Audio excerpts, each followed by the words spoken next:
قابل لعنت قرار دیا ہے، اور فرمایا کہ ایسی چیزیں جب کسی قوم کے اندر آ جاتی ہیں تو وہ قوم ہلاک ہو جاتی ہے۔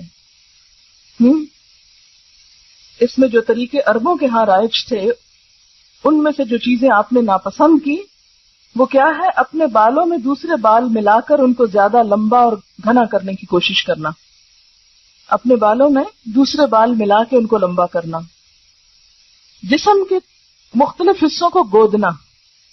گودنا کیا ہوتا ہے کہ وہ سکن کے اوپر پرماننٹ نشان بن جاتے ہیں، پھول بوٹے بنانا جیسے فرنٹیئر میں رواج ہے یا افریقن ممالک میں رواج ہے کہ عورتوں کے چہرے کے اوپر مستقل قسم کی لکیریں اور نشان اور پھول اور معلوم نہیں کیا کچھ بنا ہوا ہوتا ہے۔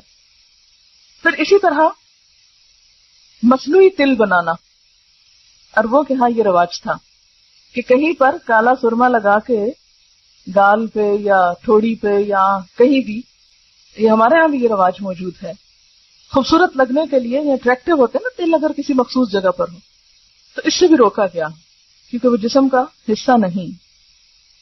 پھر اسی طرح بال اکھاڑ کر بھووں کی خاص وضع بنانا، بھووں کی شیپ بنانا، دانتوں کو گھس گھس کر باریک بنانا، یا دانتوں کے درمیان مصنوعی خلا پیدا کرنا، یعنی دانت کھلے کرنا خوبصورت لگنے کے لیے، یا زعفران یا ورس وغیرہ کے مصنوعی ابٹنے مل کر چہرے پر مصنوعی رنگ پیدا کرنا۔ زعفران جو پیلا رنگ ہوتا ہے، یعنی بالکل ایک مصنوعی اور ہی رنگ نظر آ رہا ہے نا، لیکن اس کے علاوہ باقی چیزوں کی اجازت۔ اس میں آپ دیکھیں کہ کوئی بھی ایسا کام کرنا کہ جس سے ایک دھوکہ ہو، انسان ہو کچھ اور بالکل کچھ اور نظر آئے اور دوسرا انسان اس کو اصل سمجھنے لگے، یہ چیز تو منع ہے۔ لیکن کچھ چیزیں ایسی ہیں جیسے سرما لگا رہے ہیں آپ، تو سب کو پتا یہ سرما ہے، اور آنکھ کے اندر جو کچھ وہ نظر آ رہا ہے نا کالا کالا، اور اگر تھوڑا باہر بھی نکال لیے تو کوئی حرج نہیں، تو وہ سرما ہی ہے۔ اسی طرح اگر آپ لپسٹک لگا رہے ہیں تو سب کو پتا کہ یہ ہونٹ کا رنگ نہیں ہے، یہ اوپر لال رنگ لگا ہوا ہے، تو اس میں جو بھی دیکھ رہا ہے وہ خوبصورت تو لگ رہا ہے انسان، لیکن دھوکے کا اندیشہ نہیں ہے اس میں۔ وہ جو اپٹن مل کے رنگ پیلا کر لینا یا سکن کا کلر بدل دینا جو ہے وہ دھوکے کی کیفیت ہے، کیونکہ اصل چیز بالکل ہی نیچے سے چھپ گئی ہے۔ اسی لیے ایسا نیچرل میک اپ تو اجازت ہے کہ جس میں انسان ذرا نکھار پیدا کر لے، اس کی اوریجنل کچھ نہ کچھ چیز نظر آ رہی، لیکن وہ کہ جو بالکل ایک نئی چیز بنا کے رکھ دے، جیسے ہمارے ہاں عموماً بیوٹی پارلرز پر جب دلہنیں تیار ہوتی ہیں تو اصل نہ کھال نظر آتی ہے، نہ بال نظر آتا ہے، کچھ بھی نہیں، بالکل ایک نئی مخلوق نظر آتی، اور جب شوہر ان کو اس روپ میں دیکھتا ہے تو ایکسپیکٹ کرتا ہے کہ بیوی ایسی ہو۔ تو اس لیے دلہنوں کو بھی ایسا سنگھار کرنے سے روکا گیا ہے کہ جو بالکل آرٹیفیشل قسم کا ہے۔ کوئی بھی پرماننٹ نقش و نگار جیسے وہ گودنا اور گدوانا جس کو کہتے ہیں، یا آرٹیفیشل اتنی کلر کوٹنگ کہ اصل سکن کا پتہ ہی نہ چلے، یا اسی طرح بھووں کی اصل شیپ کو بدل کر کچھ سے کچھ یا ساری اتار کے تو اپنی مرضی سے پینسل لگا کے ایک نئی شیپ دینا، یہ سب اس میں آ جاتا ہے۔ ہاں بھویں مثلاً یہاں سے دو جڑی ہوئی ہیں، تو اب یہ کیا ہے کہ یہ ایک اوریجنل عورت کی شکل نہیں ہوتی، ایک بیماری آپ کہہ سکتے ہیں۔ تو اس میں اگر ان کو الگ کر لیا جائے تو وہ فطرت پر لانا ہے، فطرت میں تبدیلی نہیں ہے۔ فطرت میں تبدیلی کیا ہے کہ اصل سارا کچھ اتار دیا آپ نے اور اپنی مرضی سے لگایا، اور یہ جو دو جڑے ہوئے ہیں ان کو الگ کرنا فطرت میں تبدیلی نہیں، فطرت پر لانا ہے۔ تو یہ ایک اصول کے طور پر سمجھ لیں کہ کوئی بھی ایسی چیز جو فطرت پر لانے میں مدد دے رہی ہے، اگرچہ وہ کچھ چینج کا تقاضا کر رہی ہے تو کوئی حرج نہیں، لیکن اگر وہ اللہ کی ساخت، جیسے فَلَا يُغَيِّرُنَّ خَلْقَ اللَّهِ میں پیچھے آپ پڑ چکے ہیں، اللہ کی ساخت تو بدل رہی ہے تو وہ درست نہیں۔ یہ چیزیں اس لیے روکی گئی کہ یہ انسان کی صحت کے لیے بھی نقصان دہ ہیں۔ آپ دیکھیں نا اپنے بالوں میں دوسرے کسی مردے کے بال وہ کاٹ کے لے آئے اور لگا دیے آپ نے، تو وہ ایک ہو سکتا کہ آپ کے اور اس کی جو جسم کی بیماریاں ہیں یا اور چیزیں ہیں ان میں کچھ فرق ہو تو وہ دوسرے کے بالوں سے ٹرانسفر ہو کر آپ کے اندر چلے جائیں، یا سب سے بڑی بات یہ کہ دھوکہ دینا منع ہے، کہ کوئی سمجھے کہ یہ اس کے اپنے بال ہیں اور اپنے ہیں نہیں۔ تو یہ ساری چیزیں جو ہیں جو دھوکہ دہی میں آئے، فطرت کو بدلنے میں آئے، اللہ کی ساخت بدلنے میں آئے، وہ چیزیں درست نہیں ہیں۔ پھر اسی طرح زینت کا جو ہے ذکر ہوا کہ جس سے انسان آرائش کرتا ہے اپنی، تو اس میں بھی غلو سے کام نہیں لینا چاہیے۔ اب یہاں سے کوئی یہ نہ سمجھے کہ قرآن تو کہتا ہے بیوٹیفائی کرو اپنے آپ کو، لہذا جس طرح چاہو کرو، یہ معنی نہیں ہے اس کا، کیونکہ بیوٹیفیکیشن میں بھی اللہ تعالیٰ نے اور اس کے رسول صلی اللہ علیہ وسلم نے کچھ حدود مقرر کی ہیں. مثلا حدیث میں آتا ہے لعن الرسول علیہ الصلاۃ والسلام الواشمۃ والمستوشمۃ والواشرۃ والمستوشرۃ، رسول اللہ صلی اللہ علیہ وسلم نے لعنت فرمائی ہے گودنے والی پر، گودوانے والی پر، دانتوں کو نوکدار بنانے والی پر، اور اس پر جو دانتوں کو نوکدار بنوائے. یعنی ایسا طریقہ اختیار کرنا کہ جو پرماننٹ میک اپ کی قسمیں ہوتی ہیں، کہ مثلا یعنی ٹیٹوز جس کو کہتے ہیں، تو ٹیٹوز صرف بلو کلر کے نہیں یا بلیک نہیں ہوتے، بلکہ اب میک اپ کی غرض سے بھی استعمال ہو رہے ہیں، اس سے بھی منع کیا گیا ہے. یعنی گودنا جو ہے وہ اس میں شامل ہوتا ہے. اور اسی طرح جو دوسری چیز ہے دانتوں کو نوکدار بنوانا، یہ اس دور میں لوگ کیا کرتے تھے، گھسا گھسا کے دانتوں کی شیپ فرق کر لیتے تھے. بریسز لگانا نہیں مراد، وہ تو اس میں تو ٹریٹمنٹ بھی ہوتی ہے نا، لیکن ایسی بیوٹیفیکیشن کہ جس سے خلق میں تبدیلی ہو جائے.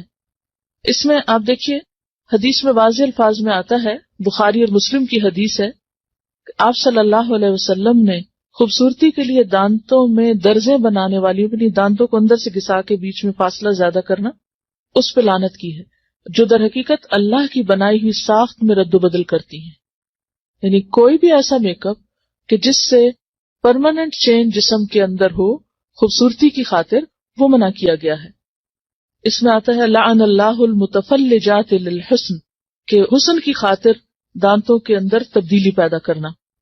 اسی طرح لعن رسول اللہ صلی اللہ علیہ وسلم النامست والمتنمست، آپ صلی اللہ علیہ وسلم نے بال نوچنے والی پر اور اس پر جو کسی سے خدمت لے اس پر بھی لعنت کی ہے. اور اس میں بھی ایک تو وہ بال ہیں جو بیماری کے طور پر ہیں، جیسے چن پر یا لپس وغیرہ پر، تو وہ نہیں. ایک وہ ہے کہ جو آنکھوں کی جو بھویں وغیرہ ہیں ان کو تراشنے کے لیے بنائے جاتے ہیں، وہ شامل ہیں. نہیں، ویکسنگ نہیں آتی کیونکہ وہ اذیت کا سبب ہے نا. جو بال اعضاء میں آتے ہیں کہ عورت کو مرد بنا دے، یعنی بازوؤں پر یا چہرے پر ایسے بال کہ جو عورت کو عورت نہیں بلکہ مردوں سے مشابہ کر دیں، ان کو اتارنے کی اجازت ہے، اس سے منع نہیں کیا گیا. بلکہ اس میں آپ دیکھیے کہ طبرانی کی روایت ہے کہ ابو اسحاق کی بیوی جو نوجوان تھی اور خوبصورتی کی شائق تھی، حضرت عائشہ کی خدمت میں حاضر ہوئی اور پوچھا کہ عورت اپنے شوہر کے لیے اپنے رخسار کے بال، رخسار کہتے ہیں نا چیکس کو، صاف کر سکتی ہے؟ حضرت عائشہ نے فرمایا اذیت کو ممکنہ حد تک دور کرو، کیونکہ یہ اذیت کا باعث ہے. یعنی عورت کے منہ پر بال جو ہیں وہ مرد کے لیے اذیت کا باعث ہے. تو یہ کتاب اللباس فتح الباری میں روایت آئی ہے، تو اس کی اجازت ہے. اسی طرح بالوں میں بال جوڑنا جو ہے، جوڑا بنانا یا بالوں کو کسی بھی طرح پیچ کر کے اس میں لگا کے خوبصورت بننا جو ہے وہ بھی منع ہے. حدیث میں آتا ہے، بخاری کی روایت ہے، اللہ تعالیٰ نے بال جوڑنے والی اور جڑوانے والی عورت پر لعنت فرمائی ہے. اور اس میں آپ دیکھیے کہ ان ساری جو احادیث ان میں ایک چیز مشترک ہے، اور وہ کیا ہے؟ لعنت کا لفظ. یعنی اللہ کی رحمت سے دور ہیں ایسے لوگ. ایک اور حدیث میں آتا ہے کہ بنی اسرائیل اس وقت ہلاک ہوئے جب ان کی عورتوں نے ایسے کام کیے. یعنی بنی اسرائیل کی ہلاکت کے پیچھے بھی ان کی عورتوں کی حد سے زیادہ زینت میں دلچسپی تھی. پھر اسی طرح ایک اور حدیث ہے جس سے پتہ چلتا ہے کہ بالوں کے اندر اگر کوئی جیسے دھاگے کے یا اون کے کوئی پیچز لگائے جائے تو منع نہیں ہے زینت کے لیے، جیسے چٹیا ڈالتے ہیں یا مہندی یا پراندہ یا وہ جو کلپس وغیرہ ڈالتے ہیں یا بیڈز ڈالتے ہیں، اس سے منع نہیں کیا گیا کیونکہ وہ پتہ چل رہا ہے کہ کوئی ایکسٹرا چیز ہے. اور پھر اسی طرح یہ ہے کہ خضاب لگانا جو ہے، یعنی بالوں کو رنگ لگانا، اس میں سیاہ رنگ سے منع کیا گیا ہے. لیکن جو نیچرل کلر ہیں جیسے مہندی ہے یا کوئی بھی نیچرل کلر ہے اس کی اجازت ہے. بالکل ٹوٹلی کالا کرنا جو ہے وہ منع ہے، مگر کالے کے علاوہ اور رنگ جو ہے ان کی رخصت ملتی ہے. اس میں ہم دیکھتے ہیں کہ واضح طور پر حکم ہے. ابو ہریرہ کی روایت ہے کہ نبی صلی اللہ علیہ وسلم نے فرمایا یہود و نصارہ خضاب نہیں لگاتے، تم ان کے خلاف طرز عمل اختیار کرو. یعنی بال سفید رکھنا پسندیدہ نہیں، ان کو رنگنا زیادہ پسندیدہ ہے. ٹھیک ہے. یعنی بعض لوگوں کا خیال یہ ہے کہ کلر کرنا جو ہے یا خضاب لگانا جو ہے وہ شاید تقوی کے خلاف ہے. تو اس کے برعکس آپ نے کیا فرمایا کہ یہود و نصارہ اس کو نہیں پسند کرتے، کیونکہ ان کے ہاں بزرگی کی علامت کیا ہے کہ اپنے بال وائٹ کر لو. لیکن آپ نے کیا فرمایا کہ نہیں تم رنگو.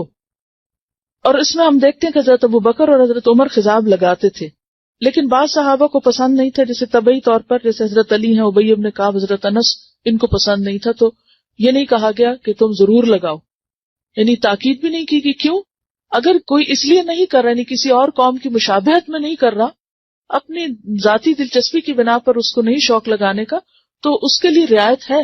ایسا بھی نہیں کہ وہ ضرور ہی لگائے، لیکن لگانا جو ہے اس میں ممانعت نہیں.